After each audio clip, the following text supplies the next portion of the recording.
You know, every year in Montreal, we have an event called the Quinzaine Sepharad, the Sephardic Festival. And during this Sephardic Festival, you're going to see tomorrow in my presentation of the community, we have all kinds of art presentations, we have theater, music, and whatnot. And one year, I decided to go and look for old manuscripts. Every year told me, David, you're crazy, you won't get 3 or 4. I got so many manuscripts. For the first time in the history, the National Library of Quebec and National Library of Canada, which never collaborated, did collaborate. And they didn't want to collaborate. And do you like the manuscript? They say yes. So I say, for the love of the manuscript, we'll do it. And we occupied 4 floors of the National Library of Quebec. And it was a real success. But while I was looking in documents in Arabic, Judeo-Arabic, in Aramaic, Berberic, French, English, Spanish, Ladino, I was overwhelmed with material. I discovered also Ketubbot. Ketubbot, Illuminated Ketubbot. You have an example here, and mostly from the city of Mogador. And by the way, all this exhibition is on the net. You can see the exhibition on the net. We had also a jewelry exhibition. And at that event, the Israeli Andalusian Orchestra came with a Knafo, and he said to me, David, I see you have many Ketubbot, I have some, why not to do a book together? Why not? So we started what we thought would be something simple, and happened to be a very, very difficult. Number one, you had to find the Ketubbot. Once you find the Ketubbot, you have to ask the permission to take them in the house. You know, the Ketubbot doesn't go. What is a Ketubah? A Ketubah is a contract marriage. If the marriage doesn't work, the Ketubah is a contract that says the bride has a right to A, B, C, D, E, F. So the mother-in-law never gives the Ketubah out. I found beautiful Ketubbot in Toronto, the size of this screen, with the gold leaf of 1825 still fresh. I was not allowed to take it out of the house, not even take a picture.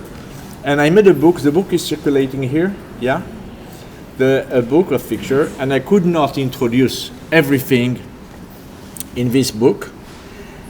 And I decided to simply, I gathered 60 Ketubbot, and my friend Asher Knafro in Israel gathered 40, and together we decided to do a Ketubbot book.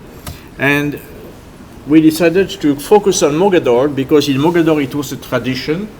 It was a wedding ring tradition. Mogador is a tiny city which was at least 50% Jewish at times. It has been built, like Dr. Shetrit said this morning, to convey Saharan trade. That means tiger and lion skins, ivory, ostrich feathers, and so on. They used to go through caravans of 400 to 600 camels, bringing stuff to Mogador, and Mogador, they would go to Europe, mostly England, but also to Germany, to France, and so on. So this is a city. This is the port, founded in 1763. But the Kasbah, which is a Jewish quarter, which is a wealthy Jews, was 10 families that the king sent there to develop his commerce.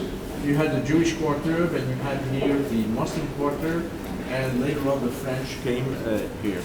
It was a city that had 3 Jewish English-speaking schools.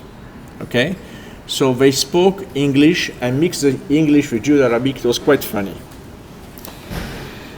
Now, as you can see, crossing here to the Sahara was very tough, very dangerous. But I have heard stories of people saying that when you go here, you cross a desert of salt. You would give a big block of salt in the Gold Coast and you receive a big gold plate instead. Weight for weight. It was crazy.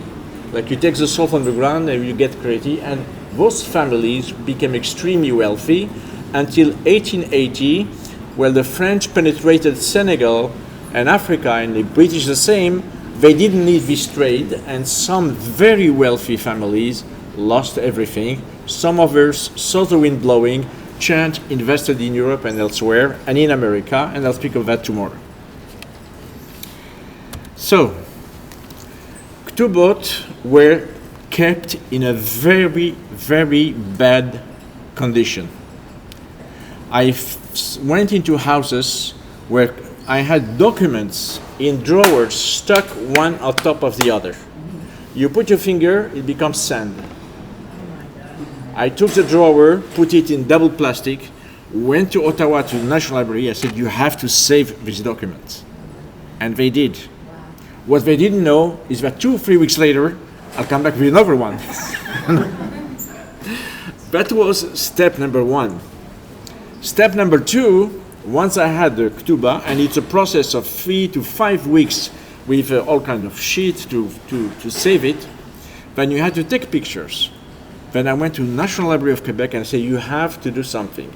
And since some of the ketubot were done on sheepskin and others, they were bubbly, they had special machine with micro aspirators in order to make it flat so that you have a nice picture. So it was done. And slowly, I gathered. This is 1805. I have 1789 is my oldest. 1850. This one is very interesting because, as you can see, we don't represent faces. But in Yeshaya, with the book of Isaiah, it says, Shesh Knafim angels each one has 6 wings.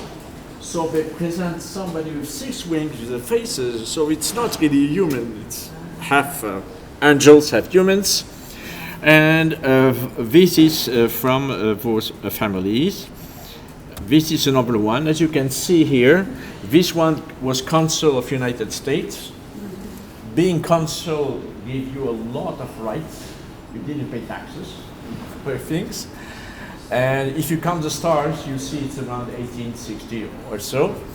And again, you have faces with some fake wings in the back. This one was interesting, because this one was imported in Morocco from Austria. It had a colon in the middle because they would do it one part in Hebrew, another part in German. And families receiving this ketubot used to feel Hebrew on one side and the other side was empty because everybody understood Hebrew. They didn't need a translation. So they simply cut the colon that went in the middle, and they had this kind of ketubah, but that's a printed ketubah. It's less interesting. Now we're getting to an artist which was, I'm not kidding, a Leonardo da Vinci. David El-Khayyam was the one, remember the poem that Chetrit said at the end? His Hebrew was out of this world until today. He spoke only Hebrew with a group of people. His books, his poetry was fantastic. He did furniture with wood of the Lebanon ebony. You could see transparency through the ebony. There was a synagogue that he had where you entered, you were sure it was marble, it was wood. He did ketubot that is so beautiful until today they look like new. That's David El-Khayyam. And see the structure, the crown, Keter Torah, because the groom and the bride are just like kings and queens. Then you have some formulas on top, which we'll speak about in a moment. You have the text of the ketubah. The text generally says according to the tradition of the Toshavim or the Megurashim. Toshavim were the local Jews, Megurashim were those that came from Spain. So more or less it was 50-50 what I gather. But I could see also that in certain families, 2 brothers, one married according to Toshavim, one according to Megurashim, so you see already that the differentiation between the 2 communities was part of the past. You have the initials at the bottom of the ketubah. And here too, that's another example. And you have some additions. Most of the ketubot start by Revi'i. That means Wednesday. Why? I always was puzzled by this. It was Wednesday because Thursday morning the Bet Din, the Jewish court, was open. Everything was in the hand of the rabbis at the time, and what I found here is, I'll say it in Hebrew and I'll translate. Heyot v'matzati gan na'ul v'mayan chatum ani mosif לכתובה כך וכך. As I have found a closed garden and a sealed source, I'm adding to the Ketubbot, to the guarantee of the bride, I'm adding such and such. That was interesting. And also found in some families they would add the children born directly because it was a legal document. So the motif, typically you have the crown, as I say, the gateway, and because it says, the last book of the last psalm, or the last chapter of the Proverbs, said that her works and praise her in the gates, Yalelu HaBasharim. The two columns represent the two columns of the temple, Yachin and Boaz, and you have floral motifs because in a temple you had fleur de lis decorating Pirkei Shushan all around, so they reproduce two. The joined hands showing the harmony. You have the flag. What do you do when you have so many people showing French flags, German flags, Italian flags? What about the Jewish flag? So David El-Kayem is going to work on the Jewish flag, and we'll see some of his inventions of Jewish flag. And the initials, and later on there'll be some variations. The inscriptions, they're all biblical. He who finds a wife has found happiness. Let your fountain be blessed, find joy in the wife of your youth. Enjoy happiness in the woman you love. May you live to see your children's children. I am ever mindful of the Lord's presence. If I forget you, O Jerusalem, let my right hand forget me.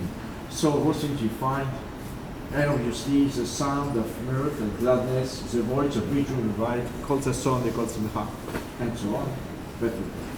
And you had the signature of the witnesses, and that was the hardest part of this 5 to 6 years work. Every morning I said to myself, what did I get involved into that? It was so much work, the graphics were impossible. But at the same time I said, it has to be done because 10 years from now everything will be dissolved, they're not kept properly, I have to continue. But reading the signature of the Ketubbot was very difficult, and we've had Professor Israel Maimaran, which is a specialist in Israel, who came and deciphered everything, a genius. You can now see all the elements of the Ketubbah that I spoke about, the columns, the flowers, the inscriptions, the crown, the hands here shaking. You can see a delicate hand with a ring and the initials. This one, it was the council of the two Sicilies. Now, so you understand now that when Cavour reunited Italy, not everybody was happy, because now Sicily was attached to Italy and he was not consul of anything, so he lost his right. And so you see, it's very majestuous. You have, it was a status. In fact, I even found somebody with a weird flag saying that he's a consul of Patagonia. Go and check. The flag had a sun, had a snake, had a buffalo, had everything. He says, and nobody was always a mystery, is it true or does he invent? Obviously invented. This is one of the flags that David El-Kayem did. The first flag he did was a golden lion on a green background. And here the Jewish flag he thought of was the earth, the globus of the earth with a crown and an olive branch. But he was thinking of a Jewish flag. And you'll see more of those. You see this flag? Very close to. He was trying to invent a Jewish flag, and that's what he found directly. This is French flag, by the way, it's Yuli. Yuli is from the Yuli family, which went to Jamaica in 1790 and became the first Jewish senator in the United States. Another one in the same style, the same them. This one, and now we're going to leave David El-Khayyam. This is one of his last ones. He died, but he did. And we get to an artist. The artist is called Isaac Knafo. Isaac Knafo was an artist, a writer, a poet, a real artist in all the meanings. And he said enough was colored, and he started to draw flowers. You see, okay, I don't know if it's okay or knockout. So you choose what you want. It was Utmezgin and Knafo getting married. So, this is, you see, the floral motif. He simply forgot about all those majestuous things. Floral motifs, that's this one he never used. This one, simply the bride, was called Marguerite. So, he drew Marguerite. This one is basically the one we have chosen for the book, the cover of the book. And you see already those are the seven fruit of the land, the seven fruit that the Bible says are in Israel. Here again. This one, 13. Why 13? Because they met on 13. They got engaged on 13, they got married on 13, so why not make the theme of 13, the 13 principles of Maimonides and so on. Next one, this one is a Kohen. So Kohen, so you have the menorah of the temple, you have the breast of the high priest, and you have here the ark, again the menorah. So the theme is basically related to priesthood and to the temple. This one, the bride was Ruth, and the husband was Boaz.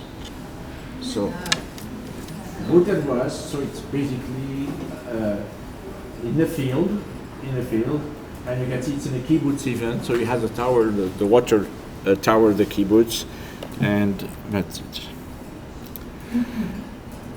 This one also is different from the others.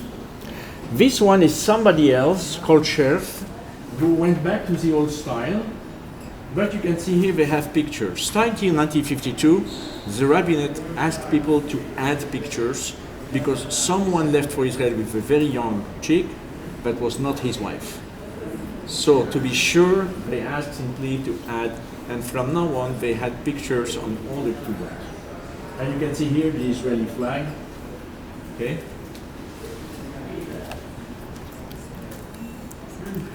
This one, I didn't know, but I discovered he's from Mogador. And again, you see, this is very modern, very fantasy, and everything here is absolutely nice. This one too is nice, but it's not kosher. You know why? There are 500 rules how to write a Ketubbot. It's not easy. One of the principles is you shouldn't let any space. Look at the previous one, for instance. The previous one, you cannot add something, because it's money involved. It's like a contract. So everything is calculated in all the Ketubbot. But this one, so they had a fake Ketubah, this one, and another one which was simply a contract nearby. But this one, they like it, and you see the motif of Jerusalem in the middle. This one also is a mixture of styles, and again, always you have Besiman Atavar Mazal Yaya, that means Siman Tov or Mazal Tov directly. It's not only the wealthy people who did the Ketubah. You can find also Ketubbot. It doesn't look there's decoration, but there's structure. And you see, since there was no room to write all the text, there was simply the acronyms of the text. Okay, so that means not everything is written, but only the first word of the text. This one was the most funny Ketubah. It's a very wealthy lady in a melach marrying someone, but then she says, "This building belongs to me. 7 stairs yet. The corridor on the right, yes. 2 meters later, no. And then the whole thing is simply like that, but because she had to declare all her wealth. I like this one, very simple, very naive. This one also is in the tradition of chef. That means there's no pictures, that means before 1902. Okay, 5 minutes. You're supposed to tell me 5 minutes before. I did try. I tried. Okay, with the last one. Okay, more. Those are very simple Ketubbot. This one too is very beautiful. This one is interesting. This is a cousin of mine who was working in Wasser, which is the American basis in Morocco. And since he was quick, he was calling it Sparky. After the war, they told him, "You want citizenship?" He says, "Yes." So what's your name? David Bensoussan. He says, "No, your name is Parkman." And since then, it's Parkman directly. This one is on a sheepskin. Taking a picture of that was quite an exercise. This one, you can see here the mazalot directly. This one is a style very different. It's more in a Spanish-Portuguese style directly, for mostly know. And I'll end up with this one. I found a document where the bride is saying everything she brings in. Sheets, plates, covers, I mean, unbelievable the details that it goes. You can see that all her life she worked to collect this. No, let's go to the man. So the man, smoking a pipe here, smoking a pipe, having a good life, that's what he bring, okay? But you can see the difference when I went to list everything the wife brought was unbelievable in detail. And he moves a few things, and he's looking, and you have a big bottle of Maria there to have fun. I'll end up with that. There's much more to say about this. I would like simply to add, okay, went back to the beginning, that we printed many books, hundreds of books in Israel. They went very fast. In Canada, what happened in Canada, a friend of mine told me, "David, why do you want to pay storage? I have a factory, I'll do the storage for you." I said, "Okay." Meanwhile, he's in electronics, and he simply decided to switch to a new generation, and the movers had simply directive to simply throw away everything which is the old generation. So when the movers came, they took the 500 books and threw them, and they were compacted in the next 10 minutes. And I lost this book, so you have one book here on which I'm holding hard because c'est la vie. We have to live with that. With that, maybe we can get a question.